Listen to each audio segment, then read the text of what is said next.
ऐसा लग रहा है कि ये कुछ बुरा सपना दिखा।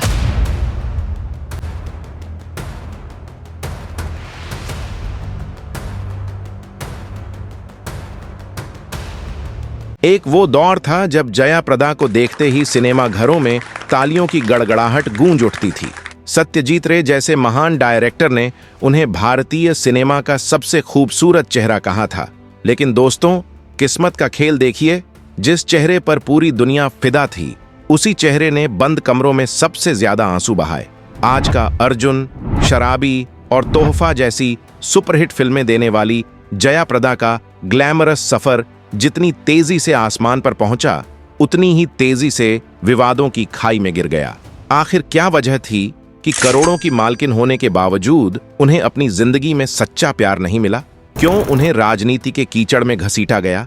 आज की इस वीडियो में हम जया प्रदा की उस अनकही दास्तान के पन्ने पलटेंगे, जिन्हें सुनकर आपके पैरों तले जमीन खिसक जाएगी। इसी तरह की और रहस्यमयी जानकारी प्राप्त करने के लिए हमारे चैनल ट्रू हिस्ट्री को आज ही सब्सक्राइब करें और बेल आइकॉन को प्रेस करें। दोस्तों, कहानी है एक साधारण घर में जन्मी उस बच्ची की, जिसकी किस्मत ने उसे सीधे रुपहले पर्दे की रानी बना दिया। 3 अप्रैल 1962, आंध्र प्रदेश का शांत सा शहर राजमुंदरी। एक मध्यम वर्गीय तेलुगु परिवार में जन्मी उस नन्ही बच्ची का नाम रखा गया ललिता रानी। पिता कृष्णा राव तेलुगु फिल्मों के फाइनेंसर थे, इसलिए घर में अक्सर फिल्मों की बातें, कलाकारों के किस्से और सिनेमा की चमक दमक का माहौल रहता था। मां ने बेटी की प्रतिभा को जल्दी पहचान लिया था। छोटी सी ललिता को डांस और म्यूजिक की क्लास में भेजा जाने लगा। शायद मां को आभास था कि यह बच्ची साधारण नहीं है। फिर आया वो दिन जिसने सब कुछ बदल दिया। महज 14 साल की उम्र, स्कूल का एक सांस्कृतिक कार्यक्रम। स्टेज पर घुंघरुओं की मधुर आवाज के साथ ललिता नृत्य कर रही थीं। ऑडियंस में बैठे थे मशहूर निर्देशक के भी, तिलक। उनकी नजर जैसे ही उस मासूम चेहरे और आत्मविश्वास से भरे नृत्य पर पड़ी, वे ठहर गए। कार्यक्रम खत्म होते ही उन्होंने फैसला कर लिया, यह लड़की कैमरे के लिए बनी है। तिलक साहब ने अपनी फिल्म भूमि कौसम में 3 मिनट का डांस नंबर ऑफर किया। परिवार पहले झिझका। आखिर एक छोटी सी बच्ची को फिल्मों में भेजना आसान फैसला नहीं था, लेकिन आखिरकार हां हो गई। और सोचिए, उस 3 मिनट के डांस के लिए उन्हें मिले सिर्फ 10 रुपये, पर वही 10 रुपये उनके भविष्य के करोड़ों के साम्राज्य की पहली नींव बन गए। कैमरे के सामने जैसे ही ललिता रानी ने कदम रखा, वो सिर्फ एक डांसर नहीं रहीं, वो बन गईं जया प्रदा। एक ऐसा नाम जो आगे चलकर भारतीय सिनेमा के इतिहास में सुनहरे अक्षरों में लिखा गया। साउथ सिनेमा में सफलता के झंडे गाड़ने के बाद साल 1979 में जया प्रदा ने हिंदी सिनेमा की दुनिया की ओर कदम बढ़ाया। फिल्म थी सरगम, और यह कदम सिर्फ एक डेब्यू नहीं, बल्कि एक धमाका साबित हुआ। फिल्म ब्लॉकबस्टर रही और जया प्रदा रातों रात पूरे देश की धड़कन बन गईं। उनकी मासूमियत, भावपूर्ण अभिनय और नृत्य ने दर्शकों को मंत्रमुग्ध कर दिया।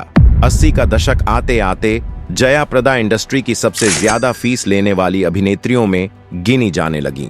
अमिताभ बच्चन से लेकर राजेश खन्ना और जितेंद्र तक हर बड़ा सितारा उनके साथ स्क्रीन शेयर करना चाहता था। हर फिल्म हिट, हर गाना सुपरहिट और हर जगह सिर्फ एक ही नाम, जया प्रदा।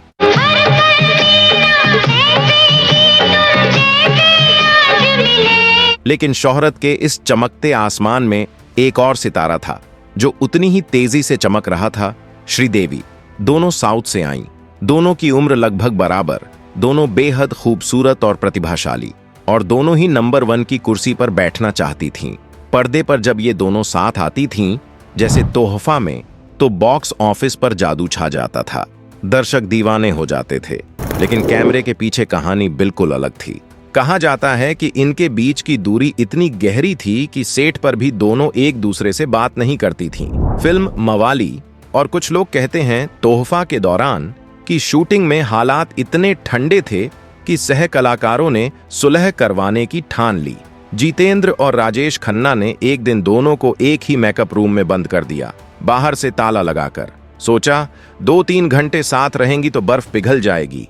लेकिन जब 2 घंटे बाद दरवाजा खोला गया तो सेट पर सन्नाटा छा गया। दोनों कमरे के अलग अलग कोनों में बैठी थीं, चेहरे दूसरी दिशा में, और बीच में खामोशी। एक शब्द तक नहीं बोला गया था। ये सिर्फ प्रोफेशनल कंपटीशन नहीं था, ये एक ठंडी जंग थी जो सालों तक चली।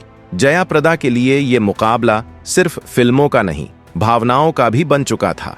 धीरे धीरे इस लगातार तुलना और प्रतिस्पर्धा ने उनके मन को थकाना शुरू कर दिया और शायद यहीं से उनकी जिंदगी एक नए मोड़ की ओर बढ़ने लगी। दोस्तों, पर्दे पर सब कुछ चमकता हुआ दिखता है, लेकिन उस चमक के पीछे कितनी तपिश होती है ये बहुत कम लोग जानते हैं। बॉलीवुड में सफलता तो मिल चुकी थी, लेकिन जया प्रदा का सफर आसान नहीं था। साउथ से आई इस प्रतिभाशाली अभिनेत्री को हिंदी का एक शब्द तक नहीं आता था। सेट पर जब डायरेक्टर निर्देश देते तो कई बार उन्हें समझ ही नहीं आता कि करना क्या है। गलतियां होती, डांट पड़ती और कभी कभी तो सीन दोबारा तिबारा करना पड़ता। लेकिन जया हार मानने वालों में से नहीं थी। उन्होंने खुद को कमरे में बंद किया, हिंदी की किताबें उठाईं, डायलॉग लिख लिख कर याद किए। धीरे धीरे उन्होंने न सिर्फ भाषा सीखी बल्कि अपनी फिल्मों की डबिंग खुद करना भी शुरू कर दिया। यह सिर्फ एक अभिनेत्री की नहीं, एक जिद्दी योद्धा की कहानी थी। फिर आया साल 1986, उनके करियर का सुनहरा दौर। हिट फिल्में, नाम, दौलत, शोहरत, सब कुछ उनके कदमों में था। और तभी एक सुबह उनके घर पर इनकम टैक्स का बड़ा छापा पड़ा। उस छापे ने जैसे सब कुछ हिला कर रख दिया। अचानक से बैंक बैलेंस, संपत्तियां, सब जांच के घेरे में आ गए। वो जया जो कल तक इंडस्ट्री की टॉप स्टार थीं, आज कानूनी और आर्थिक संकट में घिर चुकी थीं। सबसे दर्दनाक बात क्या थी? इतने सालों तक जिनके साथ काम किया, जिनके साथ हिट फिल्में दी, जिनको दोस्त कहा, उस मुश्किल वक्त में कोई आगे नहीं आया। यही वो पल था जब उनकी जिंदगी में एक नया किरदार एंट्री करता है। श्रीकांत नाहटा, एक फिल्म प्रोड्यूसर जिन्होंने न सिर्फ उन्हें कानूनी सलाह दी बल्कि आर्थिक सहारा भी दिया। उससे भी बढ़कर उन्होंने जया को उस मानसिक टूटन से बाहर निकाला जिसमें वो धीरे धीरे डूबती जा रही थीं। कभी कभी मुश्किल वक्त इंसान को उस कंधे के करीब ले आता है जिसकी उसे सबसे ज्यादा जरूरत होती है। एहसान, सहारा और भावनात्मक जुड़ाव, इन सब ने जया को श्रीकांत के बेहद करीब ला दिया। और शायद उसी भावनात्मक कमजोरी में वो यह भूल बैठी कि यह इंसान पहले से किसी और का पति है। यहीं से उनकी जिंदगी ने एक ऐसा मोड़ लिया जिसने आगे चलकर कई सवाल, कई विवाद और कई चर्चाएं जन्म दी। लेकिन दोस्तों, यहीं से शुरू होता है जया प्रदा की जिंदगी का सबसे दर्दनाक अध्याय। 22 फरवरी 1986 तारीख वही थी जब जया ने श्रीकांत नाहटा से शादी कर ली। बाहर से सब कुछ एक खूबसूरत कहानी जैसा लग रहा था। संकट के समय सहारा देने वाला इंसान और उसी से जीवन भर का साथ। लेकिन इस रिश्ते में एक ऐसा सच छिपा था जिसने आगे चलकर जया की जिंदगी को अंदर तक झकझोर दिया। श्रीकांत पहले से शादीशुदा थे, उनकी पत्नी चंद्रा थी और 3 बच्चे भी। प्यार में डूबी जया ने शायद उस वक्त इस सच्चाई को नजरअंदाज कर दिया, लेकिन समाज और कानून इतनी आसानी से आंखें बंद नहीं करते। बिना पहली पत्नी को तलाक दिए हुई यह शादी हमेशा सवालों के घेरे में रही। जया ने अपनी मांग में सिंदूर तो भर लिया, लेकिन उन्हें कभी वह वैध दर्जा नहीं मिला जिसकी हर पत्नी हकदार होती है। सबसे ज्यादा दर्दनाक बात तब सामने आई जब शादी के बाद भी श्रीकांत के अपनी पहली पत्नी से रिश्ते खत्म नहीं हुए। यहां तक कि जया से विवाह के बाद भी उनकी पहली पत्नी के साथ उनका एक और बच्चा हुआ। सोचिए उस महिला पर क्या बीती होगी जो करोड़ों दिलों की धड़कन थी, लेकिन अपने ही घर में खुद को पराया महसूस करती थी। बाहर की दुनिया में वो सुपरस्टार थीं, रोशनी, कैमरा, तालियां, शोहरत, लेकिन निजी जिंदगी में एक ऐसा खालीपन जिसे कोई नहीं देख पाता था। करोड़ों की संपत्ति, अपार प्रसिद्धि और बेमिसाल खूबसूरती होने के बावजूद जया प्रदा कभी मां नहीं बन सकी। उन्होंने कई इंटरव्यू में मां बनने की अपनी अधूरी ख्वाहिश का जिक्र किया।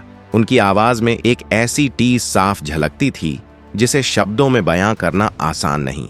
एक औरत जिसने पूरी दुनिया को मुस्कुराहट दी, लेकिन अपनी जिंदगी में एक ऐसा खालीपन लेकर जीती रही जिसे शायद वो खुद भी कभी भर नहीं पाई। शादी के बाद सच्चाई धीरे धीरे साफ होने लगी। श्रीकांत नाहटा अपने पहले परिवार के साथ ही रहने लगे और जया प्रदा अपने आलीशान घर में अकेली रह गईं।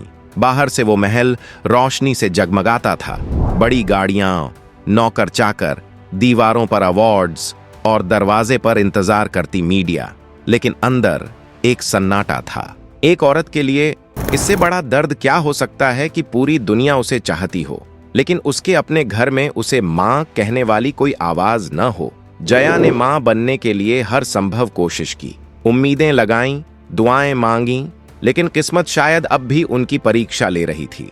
और फिर उन्होंने एक फैसला लिया, दिल से, रिश्ते से नहीं। अपनी ममता को जीने के लिए जया प्रदा ने अपनी सगी बहन के बेटे सिद्धू को गोद लेने का निर्णय लिया। यह सिर्फ एक कानूनी प्रक्रिया नहीं थी, यह उनके टूटे हुए दिल का सहारा था। उन्होंने सिद्धू को सिर्फ पाला नहीं, उसे अपने जीवन का केंद्र बना लिया। उसकी पढ़ाई, उसकी परवरिश, उसके सपने, सब कुछ जया की दुनिया बन गया। वक्त बीतता गया। जब सिद्धू की शादी हुई तो जया ने हर रस्म में एक माँ की तरह हिस्सा लिया। मेहंदी से लेकर विदाई तक हर पल में उनकी आंखों में वही चमक थी जो एक सगी माँ की होती है। खून का रिश्ता नहीं था, लेकिन दिल का रिश्ता बहुत गहरा था। जिस खालीपन ने सालों तक जया को भीतर से तोड़ा था, उसी खालीपन को इस बच्चे ने भरने की कोशिश की। शायद जिंदगी ने उन्हें सब कुछ दिया, नाम, दौलत, शोहरत, लेकिन माँ बनने का सुख उन्हें अपने तरीके से कमाना पड़ा। निजी जिंदगी में मिले धोखे और अकेलेपन ने जया प्रदा के भीतर बहुत कुछ बदल दिया था। धीरे धीरे उन्होंने फिल्मों से दूरी बनानी शुरू कर दी। कैमरों की चमक अब उन्हें पहले जैसी सुकून नहीं देती थी। साल 1994 में आंध्र प्रदेश के दिग्गज नेता एन.टी. रामाराव के कहने पर जया ने एक नया रास्ता चुना, राजनीति का। उन्होंने तेलुगु देशम पार्टी ज्वाइन की। शुरुआत उम्मीदों से भरी थी। जनता उन्हें पसंद करती थी, उनकी लोकप्रियता राजनीति में भी काम आ रही थी। लेकिन जैसे फिल्मों में प्रतिस्पर्धा थी, वैसे ही राजनीति में साजिशें और गुटबाजी थी। जल्द ही उनका मतभेद चंद्रबाबू नायडू से हो गया और फिर जया ने दक्षिण से उत्तर का रुख किया। उत्तर प्रदेश की राजनीति, जहां दांव और भी बड़े थे। उन्होंने समाजवादी पार्टी का दामन थाम लिया। यहां उन्हें सहारा मिला पार्टी के कद्दावर नेता अमर सिंह का। अमर सिंह ने उन्हें रामपुर से चुनाव मैदान में उतारा। रामपुर एक ऐसा राजनीतिक अखाड़ा जहां हर कदम सोच समझकर रखना पड़ता है। जया प्रदा चुनाव लड़ी और जीत गईं। वो सांसद बनी, लेकिन असली संघर्ष यहीं से शुरू हुआ। रामपुर की राजनीति उनके लिए किसी अग्नि परीक्षा से कम नहीं थी। यहां उनकी सीधी टक्कर हुई पार्टी के ही एक और ताकतवर चेहरे आजम खान से। यह सिर्फ राजनीतिक मतभेद नहीं था, यह एक खुली जंग बन चुकी थी। आरोप प्रत्यारोप, बयानबाजी, सार्वजनिक मंचों पर कटाक्ष। रामपुर की राजनीति धीरे धीरे व्यक्तिगत संघर्ष में बदल गई। फिल्मों की नायिका अब राजनीतिक अखाड़े में अकेली योद्धा बन चुकी थी, और यह लड़ाई किसी फिल्म की स्क्रिप्ट नहीं, बल्कि असली जिंदगी की कड़वी सच्चाई थी। इन दोनों की दुश्मनी भारत की राजनीति के सबसे काले अध्यायों में गिनी जाती है। जया प्रदा ने खुलेआम आरोप लगाया कि आजम खान उन्हें मेंटली टॉर्चर कर रहे हैं। 2009 के चुनावों के दौरान जया प्रदा ने रोते हुए मीडिया को बताया कि आजम खान ने उनकी गलत तस्वीरें पूरे रामपुर में बंटवाई हैं। एक इंटरव्यू में जया प्रदा ने दर्द छलकते हुए कहा था, एक वक्त ऐसा था जब मैं इस कदर टूट गई थी कि मैं सुसाइड करना चाहती थी। अगर उस वक्त अमर सिंह जी ने मेरा साथ नहीं दिया होता तो शायद आज मैं जिंदा नहीं होती। विवाद यहीं नहीं रुका।